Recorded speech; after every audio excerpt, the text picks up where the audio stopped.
It's not just, what you know and who you know. It's who knows you and what they know you for. And when they end up at some point in their journey having a problem that you can solve, they're a lot more likely to turn to you. I love hearing about people going after, kind of like unsexy, boring niches. I'm like, yes, real business, let's go. Passion leads you towards a thing that's like cool or like sexy or like interesting. But at the end of the day, pain often corresponds with the thing that is conventionally seen as like unsexy or unattractive. And if I was starting a business again, I'd be a lot more ruthless and a lot more commercial about it early on. How has your relationship with the company and I guess with the concept of work overall changed over time? This is always, I think, like a cause that's going to matter a lot to me. But at the end of the day, like, you are not your company as a founder. You never want your company's North Star metric or revenue to be your mood tracker. Welcome to Nonlinear, the podcast about the messy, winding path to doing meaningful work. I'm your host, Saurav and and in each episode, I sit down with a guest exploring a creative or unconventional career path. Today's guest is Dan Brockwell. He's the co-founder of sales school Earlywork, and he's also an R&B musician, performing under the name BROCKNROLL. Today, we talked about the importance of taking experiments with your career, why following your passion's not always a good idea, and why you can just do things. Please enjoy the episode. Dan, welcome to Nonlinear. Thank you for being here. A pleasure. For listeners who may not know who you are, could you start by introducing yourself? For sure. My name's Dan. I am one of the co-founders at Earlywork. Started the first sales school in Australia, teaching young people about sales careers because unis don't.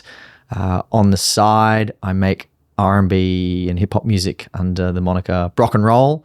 And outside of that, just a human on planet Earth, Sydney, Australia. I'd love to start with your childhood and some of your early experiences. I feel like the things we do when we're young can often shape what we do today. Are there any experiences or maybe even hobbies you had as a kid that predicted this path you ended up taking? Yeah, it's an interesting one. If I think about my work path has been really a kind of mix of like, content creation, community building, teaching.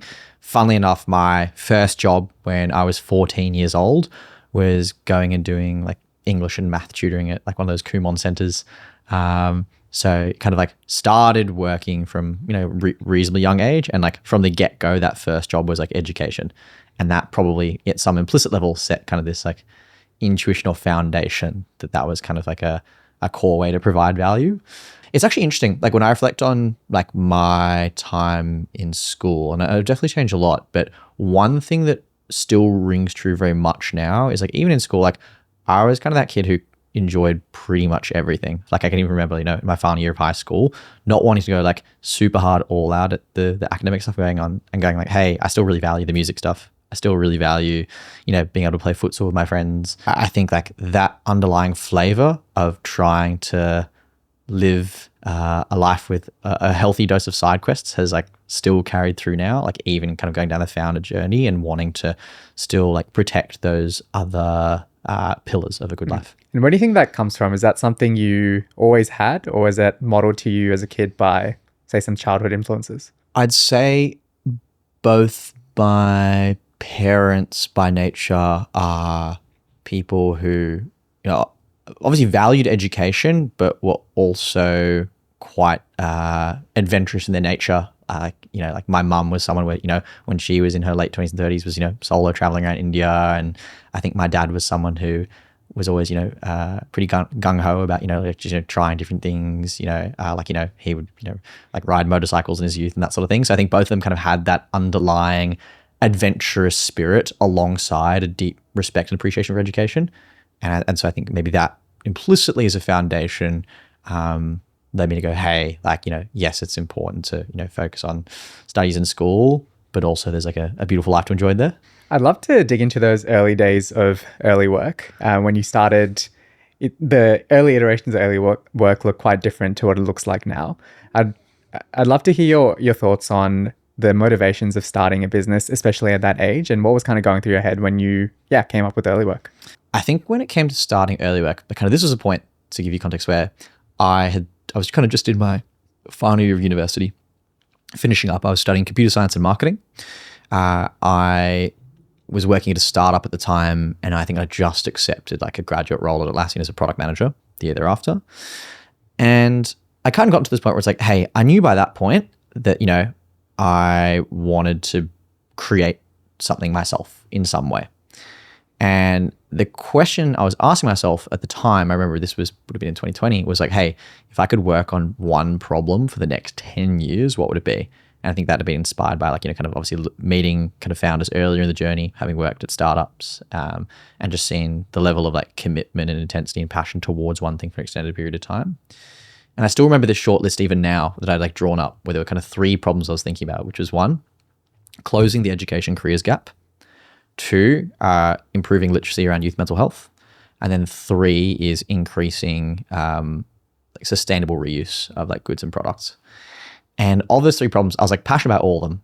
I think all of them to some extent, followed this heuristic I was using of what are the problems that piss me off? My view is, if you're going to work on something for a long time, I think it has to be ideally something that you're pretty fired up about. Now, of those 3 problems, I figured I was best positioned at a personal level to solve that first problem around the education careers gap. And so I'd originally started this newsletter, Earlywork, at the time, literally just to help maybe 10 friends get jobs in tech and startups. And the thing is, even pre-newsletter, I was already helping a lot of people one-on-one. And you kind of get this point where I'm hang on a minute, I'm lazy. This is inefficient. Can I just help, a bunch of people at the same time? And so had started this newsletter where, once a week I would share, a list of tech and startup job listings for young people. I would interview someone who was working in startups early in their career, and then I'd maybe share a career tip or something that kind of helped me in my journey landing internships. COVID was just starting to hit as well. So it was a terrible time for grads, but it was kind of this perfect storm where actually people needed help landing a grad role more than ever. And so kind of off this newsletter kind of started to, even in the first couple of weeks, it jumped from maybe 200 to 500 subscribers. But what naturally started to happen is well, hey, as I was building that audience, what I was thinking about is I went, well, hey, I'm going to be working in a full-time role next year at Atlassian in product. I know that I probably want to go full-time on this and somehow, but today it's not a business. And to have the time and bandwidth and accountability to be able to get it to that point, I feel I'll probably need co-founders on this journey. And so what I thought about was this question of, well, hey, who's someone who A, gives a shit about the same problem, and B, is already doing something about it? Because I think a lot of people, when they start companies and they're at that age, when I was in uni, people just start companies with their mates, their closest friends. But for me, I'm I think particularly juggling it full time, you just need other people who are going to push really hard at this. And so I noticed my now co-founder Jono at the time was running a recruiting agency helping startups hire students. And so I kind of reached out to him and I had this hypothesis about, hey, dude, I'm building this audience of young people. You're building something in helping young people land jobs, the actual recruiting side. If we combine content and recruiting, there's probably something powerful we can do. In the months thereafter, had Marina also join the team, who originally was actually one of the first people I interviewed for the newsletter. And Marina was running her own blog on product management and product management careers. And again, what I like is we all were pissed off by the same problem. It was that universities were doing such a poor job at teaching young people this new wave of tech and startup careers. But off the back of that newsletter, we realized there was this bigger opportunity around, hang on a minute, this is the fastest growing industry in Australia and in the world. But we're still kind of 5-10 years behind the US. Campus literacy is really low about it. And a lot of people who are curious about it don't actually know other people who are into that space. And so we were well, rather than us just kind of sending info and helping everyone, what if we can get them to actually start helping each other in landing careers? And that was where kind of the seed was born for launching what ended up becoming Earlywork Community, or the Earlywork Village, which we kind of built out as, the largest community for young people in Australia interested in tech. I still remember how exciting that Slack channel was when I joined, all these messages pinging around with job opportunities. Yeah. What's interesting to me from that story is your first instinct when you had a problem you're pissed off about was to go and make something or build something to solve it, versus say the received wisdom might have been to join a company that's already doing it, or do something slightly less entrepreneurial. Where do you think that drive comes from, to where you see a problem and you're just okay, let me build something to solve this? Yeah, this is a really good question. And there's probably a couple of pieces here. I think one, something that's important to note is that growing up, both of my parents were self-employed. So my mum ran her own safety consulting business, and then my dad was a land and environment barrister. And so from the get-go, I think there's definitely a perceived level of intuitiveness or normalcy that, hey, working for yourself is the eventual path. And so subconsciously, that was probably planted there.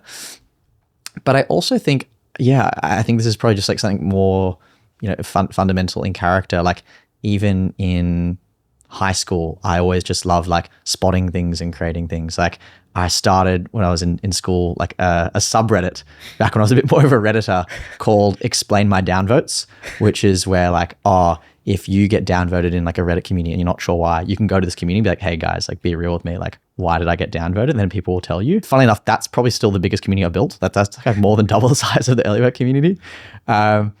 So I think it's just like, there's probably something fundamental there in terms of character that maybe even comes from like an early generation. Like I think about my grandfather who, was someone who was deeply, deeply communal in his nature. Like he was the president of like the oldest like synagogue in mainland Australia, did a lot of work with like Rotary, the Wesley Mission, like was awarded like a member of the Order of Australia. So as like an implicit role model, I think there was a piece there where, hey, like by default, like the path to like aspire towards and work towards and a good way to live life is to be someone who like serves a broader community and brings people together. And so like, in particular, like, because there are some people who have that 0 to 1 creative bent, but the way they do that is like building products or hacking things together. And I studied computer science, but at the end of the day, like my intuition when it came to creating things was often more around how do I like create communities or groups or movements. And did Jono and Marina have that same instinct towards community, or was there complementary skill sets that they brought to the table that maybe you didn't have as much of? Yeah, good question. I think Jono, Marina and I, when we were starting off, like we were all actually quite different people. And like we knew each other in uni, but we weren't necessarily super close friends. And I think we have differences in personality that led to us like building something enduring, where like I look at like Jono, and he's someone who like by nature was like a lot more commercial than me, like made like tough decisions very quickly, very efficient, like good at kind of both like the strategic side, but then also like I guess like the prioritization, project management side. And then I look at say Maz and kind of the early days, I think like really like an important spike there, and I learned a lot from her on this, was just like really strong operational rigor, systems thinking, like someone who could design like a very elegant, like thoughtful process and way of doing things end to end and doing things more efficiently. I've heard it described as shared values, complementary skill sets. You need to agree on some basic core principles, but then you spike in different places to support each other, right? Yeah, exactly. It's like you all have to want to play like the same sport and have the same sort of goal, but doesn't mean you have to play the same position on the field. So with the community, that was 2021, that sort of time period. How do you go from a Slack community with focused on tech and jobs to what Earlywork is today? Yeah, this is a funny one. And there's a quote I'm reminded of from one of the co-founders of DoorDash, where he says like, when companies start, they don't look like companies. And really the thesis in building that community, I knew that I wanted to build a business in the education and career space. Like I was incredibly passionate about that. I was helping friends with it all the time. And so the thinking there was, hey, well, like first build the audience, then build the product. Like it's a lot easier to know what to build when you've actually got a critical mass of people. You can like understand and study their problems and you have that built-in distribution. So what happened is like, I mean, we raised like our kind of like pre-seed round to kind of go full time on that community and kind of essentially working out the business model. And I think at the time investors, it wasn't like, hey, you've got the business model exactly worked out and this is going to be it. But they knew that there was something special about aggregating this density of like smart young talent who are interested in a specific type of career. In that first year, we tried a bunch of stuff, right? Like we obviously originally had like a job board for kind of tech and startups for young people. We tried a talent search engine where companies like pay to subscribe to like view young talent who are actually looking for jobs. We tried a product management graduate cohort that was like kind of decentralized. And it's interesting, right? Like sometimes great products candidly are shit businesses where you can have something that people like, but it doesn't necessarily mean that it's going to be enduring commercially. And I remember we were kind of like at this point where it's like we'd kind of like been full-time on it, kind of for 9 months or so, had kind of like shut down several successive attempts. And we were like kind of like staring out the future going, hey, like, we've probably got like one big swing left to take. And if it doesn't work out, then hey, maybe like we kind of wrap things up. But we were speaking to companies about like learning and development because we kind of gone down this rabbit hole, helping kind of product managers start their careers. And, companies said, hey, push come to shove in a tough market, we would rather spend money on hiring than training. And then we were like, well, hey, like what roles are you struggling to hire for? And the two that came up, it was interesting. One was engineering and one was sales. And it's strange because engineering has all these uni degrees, all these boot camps. And so it's kind of like, and the path is becoming better known. I think it's just a bit of a time lag where it's like, hey, we're getting more people into that world. But then sales kind of surprised us. We were like, oh, that's weird. Like this coming up in user interviews. Like this is a role that's not technical, like doesn't necessarily take that long to learn, but there weren't any degrees or programs around it at a tertiary level in Australia. And yet companies were really struggling to hire for it. And it pays well. So like, wait, all these factors are bizarre. And what's interesting is when we looked at the Earlywork community data of, hey, all the people who are joining the community, what jobs they're looking for, all the companies joining the community and what people they're trying to hire, the single largest quantitative gap in supply and demand was for sales talent. Yeah, we ended up launching what was originally called Earlywork Academy. It was like our first program to help people land careers in tech sales in, when was that? Jan, Feb of 2023. The rest is history. Wow. And I know that is still not the final model because in Feb, again. I think it was Feb 2025, you again pivoted. But this time you already had a successful business. Earlywork Academy was going pretty well, but now you've pivoted slightly again. Can you talk me through that decision process and whether it was more challenging this time because you had something that was working and it wasn't this final swing? Talk to me about that process. Yeah, like, when we made the first changes, it's easy to pivot when you're making almost no money. Yeah, exactly. This was interesting, and this was maybe one of the harder calls we made where we chose to cut our revenue as a business in half. And normally as a business, when you're trying to make more money, that's like something you're not meant to do. So the thinking here was we'd spent 2 years running essentially a two-sided business model. So Earlywork Academy, for context, was a 3-week program teaching people about tech sales careers and kind of the skills needed and how to land a job. Candidates would only pay if they landed a job. So it was a kind of like success-based model, no win, no fee. And if you paid a job, you'd land $5,000. But often they were making tens of thousands of dollars more than their last job. So well justified. And then for companies, we were kind of doing like, a similar-ish sort of like cost per hire at the time. So it's kind of like, hey, companies need people, these people need jobs, both value the outcome, let's charge both. We ran that for 2 years, in particular with tech sales. And what we kind of started to notice is we were getting like a very healthy amount of like inbound for companies. And, the business was profitable, but the candidate acquisition piece, we were obviously investing a lot of time and a lot of energy there. But very regularly, we would meet people where we actually thought, hey, this person would be a great fit for a company we're working with. But because our program was a paid 3-week learning program, there are a couple of demographics who decided often not to go for that program. And often it would be people who had already worked in sales, people who, sometimes maybe were kind of those like top 5% or so of job seekers who were really confident, strong themselves and figured they could do it on their own. People who were desperately looking for a job, like they wanted to start something ASAP. And then maybe people who were coming from lower income backgrounds where even with like a success-based model, no upfront payment, there was still kind of that question mark about, oh, maybe I should try to do it myself. And so we kind of realized, well, hang on a minute, like, yeah, we're not having to do much outbound for this business. We're getting all these great people that we're having to turn away. It kind of got hit this breaking point where we're like, if we want to take the business to another scale, the core business model has to change. And we made the call that, well, hey, if you remove any commercial constraint on the supply side in terms of talent, you can massively drive that up and ultimately actually do a better job for employers. Where it's like, and I've seen different models kind of come and go here in different markets, but ultimately if you want to provide the very best talent to companies, you don't want to have too much restriction around letting people into that pool. You want to be in a position where you can be very picky.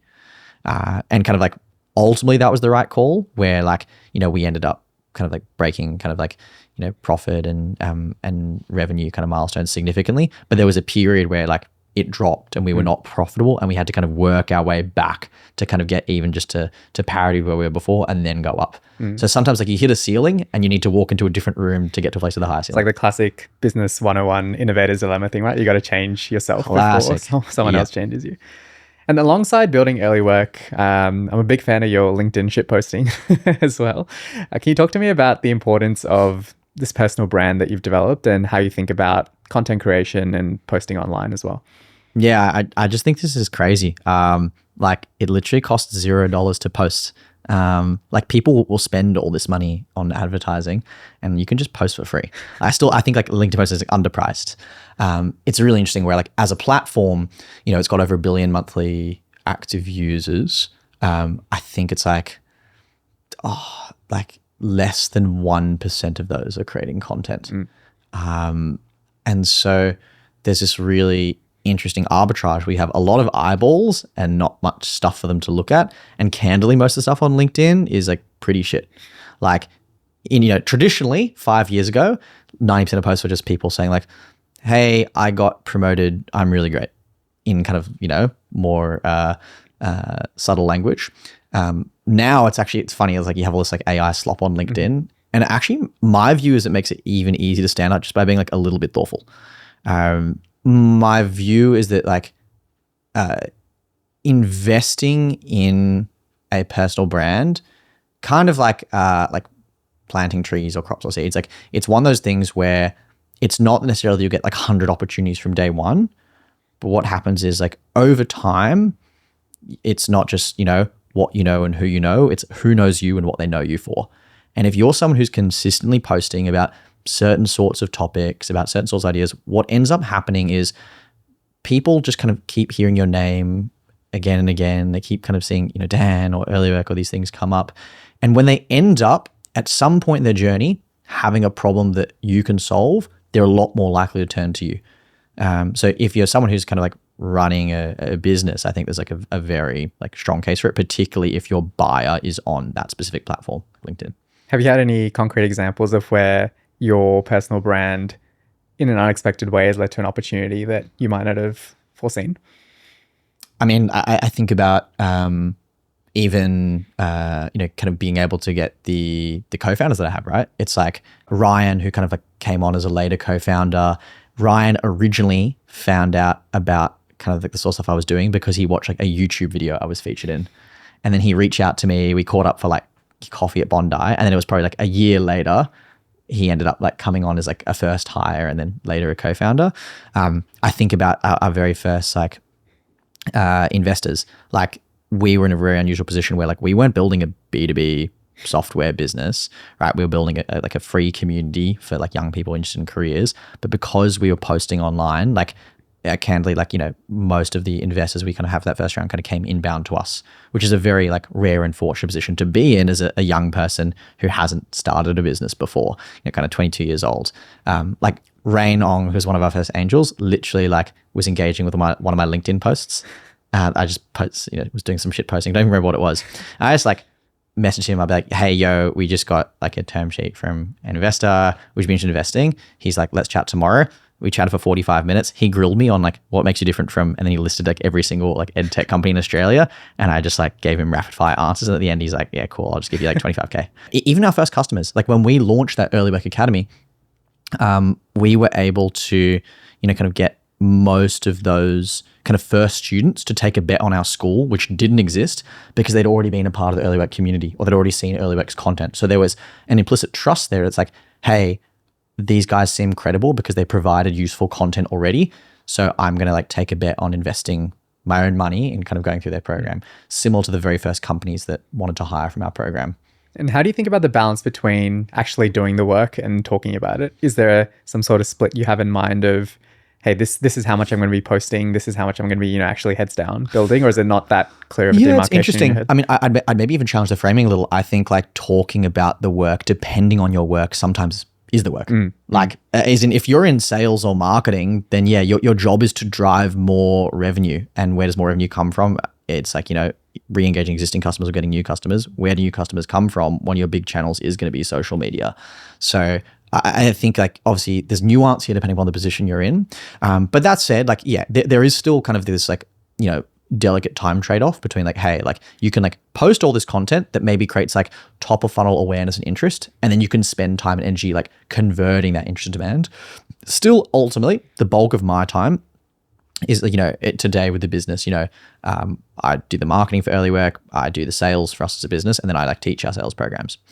And still the bulk of my time is going to be on the core like sales motion for the business. So like posting on LinkedIn, like I'm not going crazy posting every day, but I just set myself a rule of like, hey, I just need to like show up reasonably consistently, because 90% of my customers aren't ready to buy right now. And it's just important that like once someone's seen me, they kind of keep seeing me again related to the sales space. And two, there's always that surface area for new people to discover me. So I generally think for the average person, like if you want to build a personal brand, even like the more important thing is consistency. It's not like 1 or 2 great posts. It's not a week of amazing posting. It's literally just like post 2 to 3 times a week consistently for like, a couple months. And already you're probably going to start to see some gain from that. Solid advice.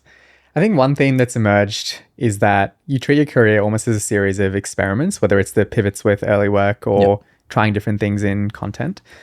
Can you talk to me about how you know when an experiment is working versus not? When to know that this thing that I'm trying is actually succeeding, I should double down on it, versus, hey, this isn't working so well and we should try something different? I'd love to have some elaborate framework here. I honestly think a lot of it just comes down to gut feel. But usually that would come from like, hey, do I feel like my learning is starting to plateau? Because what you often find is in a lot of roles, like maybe the first 6 months to a year, you have this kind of like rapid learning trajectory. And then if it's an environment that's not sufficiently challenging you, or the company is not growing or changing sufficiently, you will start to kind of like hit this plateau. And then it's kind of like the opportunity cost of you staying in that role, still making, obviously like decent money, is like there's probably like another role where you would be learning a lot quicker, which obviously early on is super important. But I don't necessarily think you need to leave your company to like run a new experiment. I think a lot of it is actually about like a lot of young people just being more proactive and intentional about asking for those experiments internally or creating them for themselves. Like, hey, something's not being done for the company. Let me just go and do this. On that topic of gut feel, I know you've written online before that following your passion can be sometimes good and sometimes bad.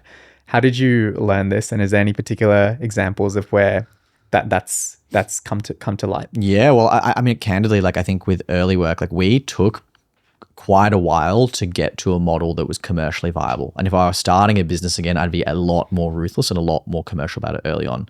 Like I think a lot of folks I see building a product for the first time, they think about how to make this amazing product. Oh, it's so good. But one of the most important underlying assumptions of, I guess, like this product market fit narrative that you're building towards is like, is this economically viable?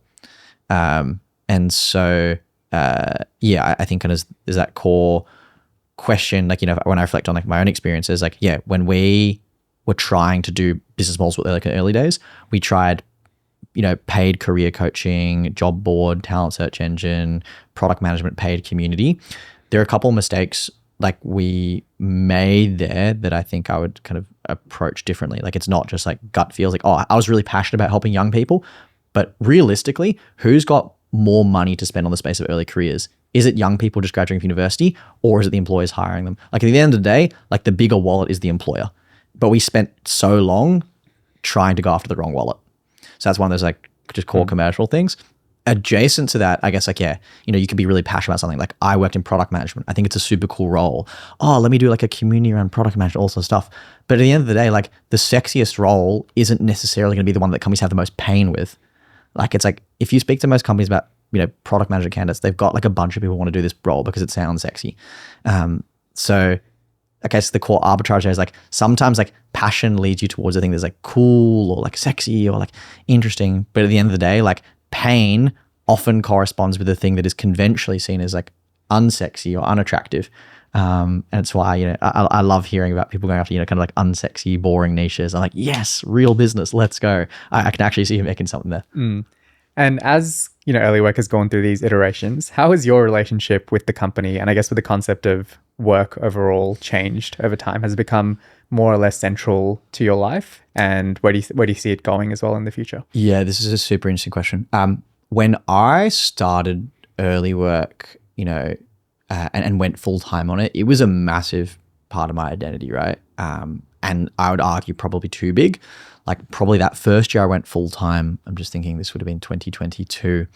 I probably became a bit too one track in my thinking, where I was like, my very crude recipe for a good life was like, how do I make the biggest possible impact? And that's kind of the narrative you hear in like startups and VC. It's like, oh, biggest impact, biggest thing.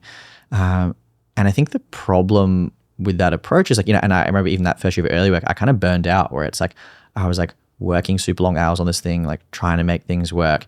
But in doing so, like I'd lost touch with a lot of things I loved. Like I wasn't really doing anything music related. My like physical fitness had like declined. I wasn't really engaging with stuff there. And I'd, played like soccer and done running throughout uni pretty consistently.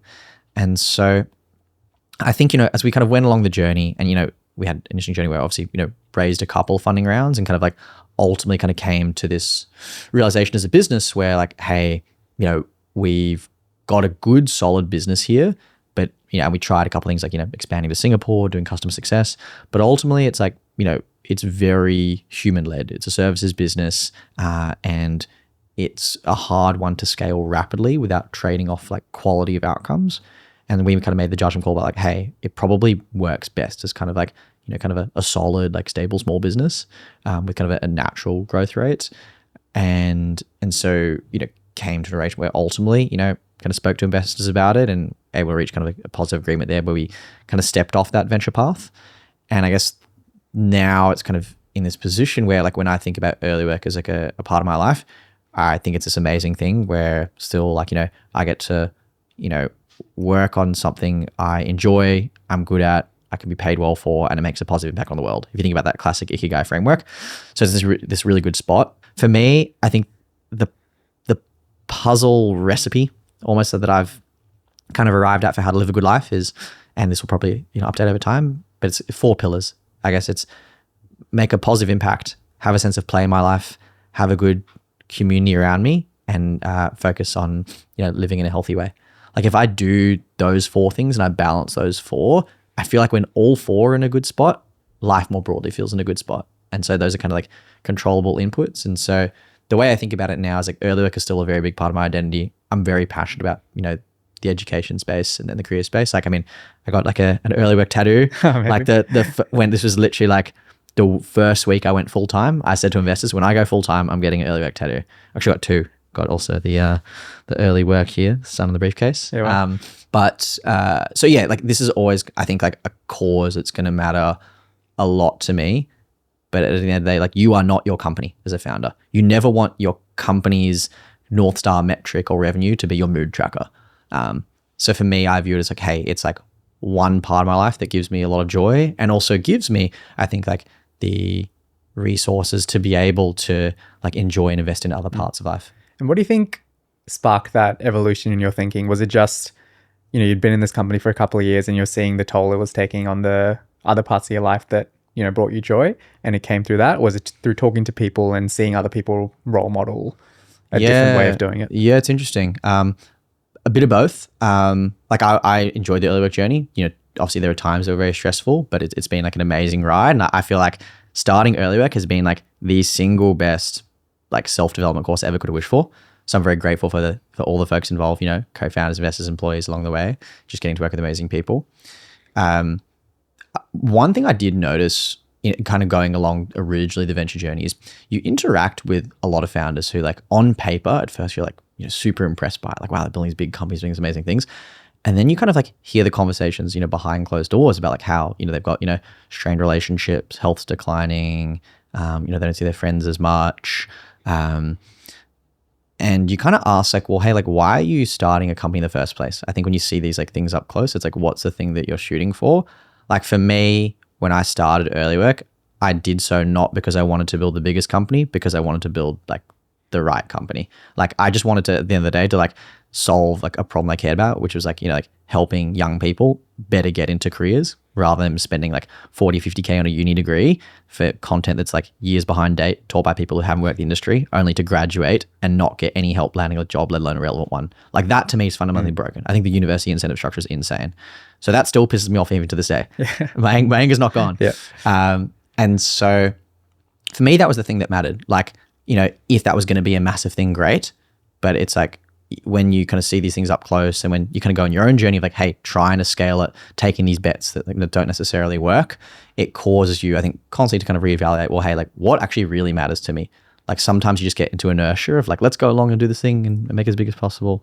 But I think kind of, yeah, like seeing other founders up close, kind of going on that journey of like trying to make bets myself, I guess was ultimately kind of reflecting about like, hey, there is a world where it's like, you could like, we could have chosen to pivot Earlywork again and done something around like AI and hiring. And there's, businesses in that space that are, going to do very well. But I think it's like when we had this we kind of had this realization with early work where it's like, yeah, you know, it was at like a good, like healthy, like revenue level, but wasn't going to like scale like crazy. And then you're like really just confronted like with those two paths. Like, well, you're on the invested track. You need to grow at a certain rate. Are you good? Like, you know, is it like, do you want to like change the business model to go this crazy big thing? Or do you enjoy what you're doing now? Yeah, I think it takes a certain level of wisdom and humility to recognize when something's working, when it's enough, and not, you know, always chasing the next thing. So Yeah. on the topic of a good life, I'd love to discuss your music career as well, because I know this is a passion that you've had, and again, you're exercising it a bit more now. Can you talk to me about where that passion came from initially?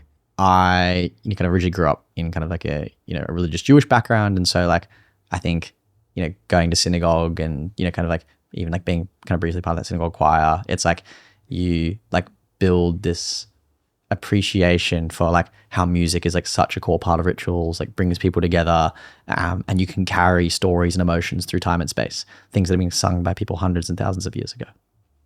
And I had early experiences of, you know, joining choirs, you know, at school, kind of a choir master particularly kind of picked up and went like, hey, I actually think you got, you know, quite a strong voice. You should consider like taking this more seriously. I did classical vocal training for a couple of years. And so like high school, music was a very big part of my life. And then I got to university, UNSW first year, and I'm like, great, I'm excited to like meet all these other people who want to do music. And then I remember like, yeah, there was like I think only one choir, and then they like didn't even run it for that semester. Like they ran auditions and they just kind of like shut it down. I'm like, oh, guess this isn't the scene for that. And like all commerce students at UNSW, inevitably I got swept up in consulting societies. And I think life just kind of takes you on other paths. Like, you know, that's where like I, you know, fell in love with, you know, startups and all sort of stuff. So like it opened up an amazing chapter in of itself, like not focusing on music, gave the space for other things. But I remember this kind of distinct point. Well, it's interesting. I went on exchange to the US, and sometimes it's like going to a different place reminds you of the things that you love. Like you just need to shake up your environment. So I went to a college called University of Virginia. They have 23 a cappella groups there. Several of them were in Pitch Perfect in the movies, and like some would like, you know, tour across the world. It's pretty amazing. It was generally mind blowing. I was like, wait, this is unbelievable. I joined two of the groups and performed with them while I was there. And then when I came back to Australia, I'm like, why does this not exist in Australia? There should be a way for like, you know, folks at my uni to be able to engage with music.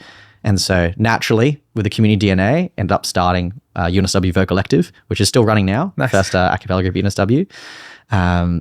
And so, yeah, like along different points of life, music had this like big role. But again, starting early work, it was one of those things where it's like, hey, you're starting a startup. That first year trying to get it off the ground, you have to put other things to the side. And so that was a trade-off. And so kind of I let music go. And I had this trip, I think it was 2023, end of the year.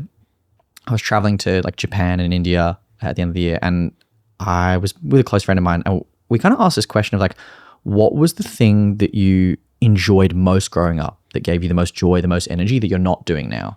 And I love this as a life audit question. It's like, you know, 5, 6, 7-year-old you probably had a good intuition about the things that you liked. Like you weren't thinking too much about what other people said or did. You kind of just like gravitated towards it. And for me, those two things were team sports and music.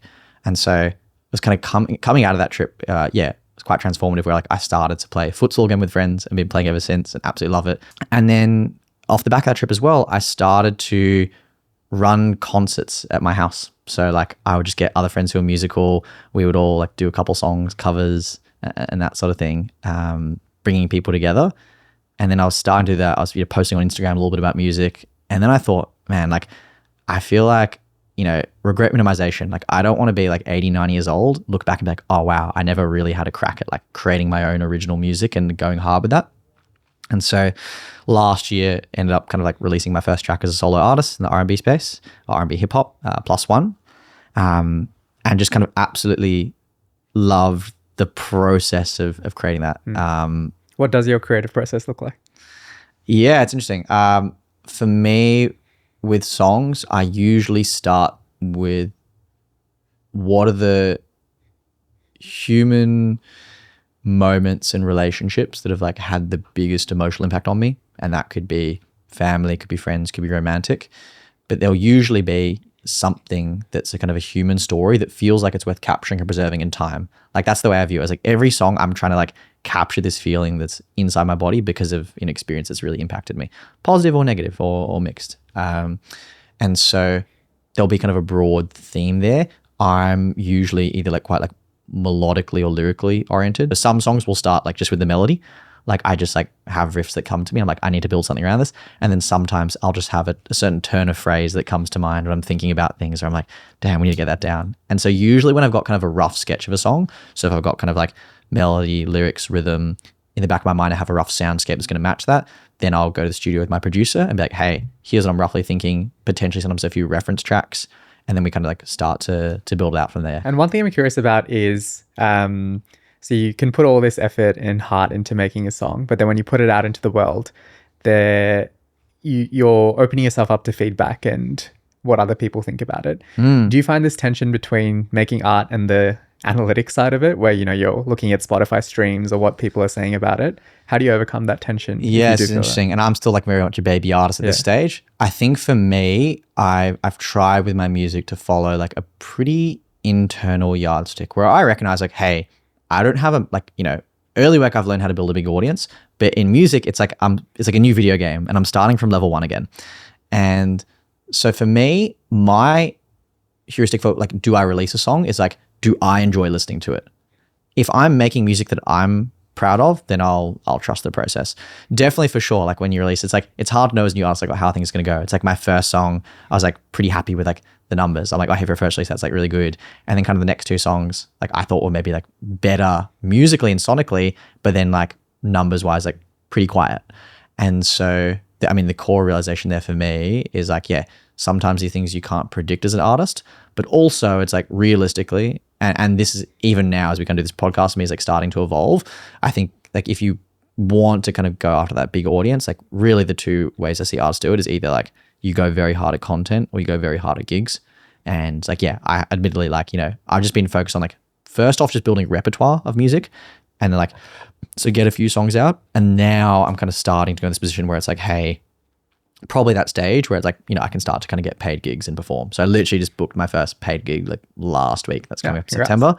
Thank you, man. So yeah, I think like still early there. Number 1 goal for me this year is to like release my first EP as an artist. I said that at the start of the year. I'm like, if I fail everything else this year, but I get that done, that's an awesome outcome. And so I think we're on track there, like 4th songs in the studio right now.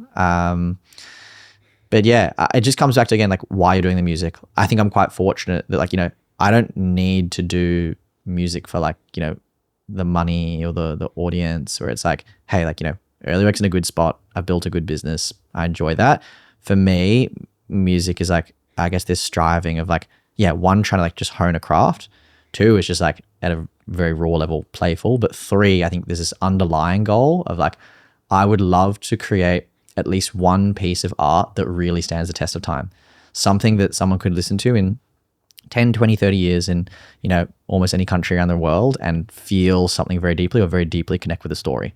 Like if I look back on my life, to be able to create something that does that for people would be an amazing outcome. And even if I never get there, the striving towards that is worth it. Fascinating. So you're still maintaining the sense of play, but then still you're tied to this sense of impact that I think has come across in your career as well, which is for sure amazing to see. Well, Dan, it's been a fantastic conversation. Thank you for your time. We like to end every episode of Nonlinear with 3 questions. The first one is, what is 1 book you think should be mandatory reading at school? The book that came to mind most immediately that I think would like have the highest ROI on student well-being would be Nonviolent Communication by Marshall Rosenberg, I think his name is. Psychologist in the 60s or 70s who developed like a 4-part framework for like how to deliver feedback in a way that's emotionally safe. And I think, we learn so many things at school, but it's like, I guess this kind of underlying skill of like interpersonal communication and emotional literacy has always been a very implicit one. It's like, oh, you do group assignments, you do sports. I guess you might learn along the way, but that's very subject to like, I guess people's like parents and circles and schools influences. I think everyone having that as a foundation for framework, I think people would just have their needs met a lot better, feel a lot more heard. The second question is, what is 1 purchase under $100 that's materially improved your life?